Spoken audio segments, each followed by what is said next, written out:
When your neighbor or sister or friend or that person you follow on Instagram has what you want, like maybe the spotless house and the professional cleaning service to make it happen, or maybe the house full of happy kids who never ever fight or whine, right? My next guest says you can wonder, why not me? Or you can turn feelings of envy into feelings of admiration. Therapist Dr. Julie Hanks believes it's a good start to fulfilling your own dreams. It's so great to see you. Good to see you too, I love this topic, Julie, because I get the opportunity here in this chair to talk to so many different women of ages and stages, and when I'm out and about even talking to women, the number one thing I continue to hear over and over is that social media, I'm going to take it there, social media is making me feel less than, and I think it's so sad. It is so sad, but we don't have to make it a negative thing, right? Envy is like this sense of resentment about what someone else has. But it doesn't have to be that way. We can turn that into inspiration and admiration and make our lives better. And that's what I love, because it's almost hard to articulate the words envious, jealous. We don't want to attach those labels to. It's so negative. Right, and these are great women out there who are feeling these feelings that don't reflect who they really are. They're normal feelings. Feelings are just information about our lives, and that's such an important point. You're not a bad person if you feel jealous or if you feel envious.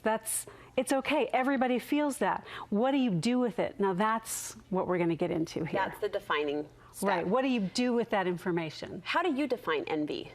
Well, let me tell you, there's a really great quote.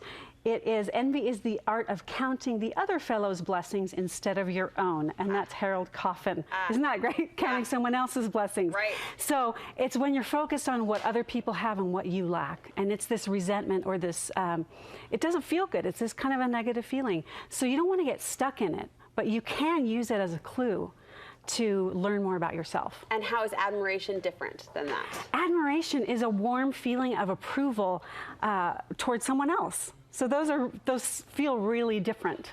Is admiration enough, do you think, to motivate us? Just that switch of words to motivate us to think differently and act differently? I think it is. Yeah. I think if we can move from envy to admiration, then we can take positive action in our lives. Gosh, it feels better. I want to be a woman of admiration. I want to be a woman who applauds other people's strengths. The first step, you say, in order to get there is to get curious. Right. So that's just acknowledging, like, okay, I am envious of this. What's going on with me? And for example, I worked with a client who was envious of a friend who was kind of the center of all the neighborhood social activities, and this client of mine was on the outside. And so I had her get curious about, what's that about? Like, okay, I'm envious. I want more friends. I'm kind of lonely. So, you know, getting curious about what does that mean about me? What information does that have about my life? I like that buzzword you've said twice now, information. That it's just information. Feelings can just be information for us. Right.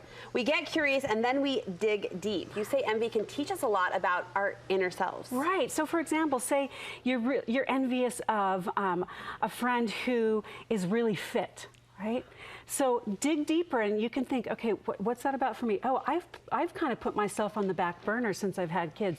Wow, I don't take care of. So you can kind of learn about yourself and go, you know what, that's something I want to prioritize. I want to be fit.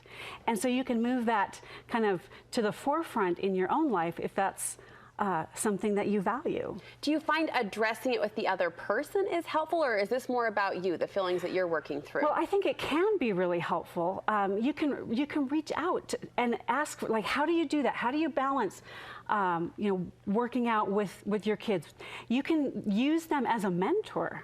Isn't that cool? I love that idea. Instead of resenting them. I love that idea. You can reach out and get help and get mentoring.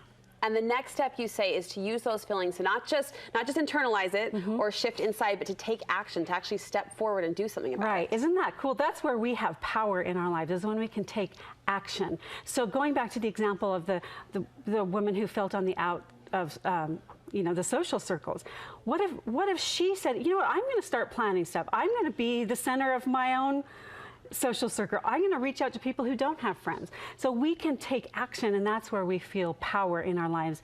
Envy feels powerless, but admiration and using that as inspiration, that feels powerful, feels good. I love it, because I brought up the social media application. Can I go down that road with you a little bit? Yeah, for sure. Do you think it's healthy, Julie, if we're feeling these overwhelming feelings of envy or jealousy, to shut it off completely, or is that running away from a problem? I think taking a break. There's no way you're going to shut off for the rest of your life, Right. social media, because it's now integrated into our lives. But I think it's fine to take a break if you're feeling particularly vulnerable. But I think I've said this before on the show, social media is a perpetual first date. It's the best, everybody's best, right? So if you keep that lens in mind, just, oh yeah, this is everybody's best self. I wonder what's going on behind the scenes. It's probably the same stuff that's going on behind the scenes at your house. It's interesting because it's the new media, right? And if we Right. look at old media like magazines or movies, we finally, eventually, I think, got it in our brain as a society that that's fake. Right. That's It's airbrushed. That it's cover of that magazine Photoshop. is fake. But something about social media, because we know the people who are Right. putting out those images, Right. or we feel like we're associated with them, it feels so personal, Right. doesn't it? It's still photoshopped. Yeah. And it's still curated. It's the best of the best. It's the happiest moments. And if we look at it that it's just the happy stuff, that's great. Good for them. And if I want more joy in my life, what am I doing about it? So what do you think it will take for us to treat social media like we now do magazines? Just that reoccurring reminder? I think being conscious of it and Yeah. time, right? It's still really new that everyone is on Instagram and everyone's on Facebook. Right. I mean, it's only been, a decade or so. So I think we'll get used to it. But there's still that tendency as human beings to compare, and that's not going to go away no matter what media we're looking at. True, So true. we got to check ourselves in that area. I love these steps. A great way to do that and to turn those feelings around into the value-based woman we want to be, right? Yes. Admiration. We can all sign up for that. Where can viewers go if they want more information from you? WasatchFamilyTherapy.com. You're helping a lot of families, a lot of women. Thank you Yeah. so much for Thanks, stopping by Brooke. today. We Thank appreciate it. you.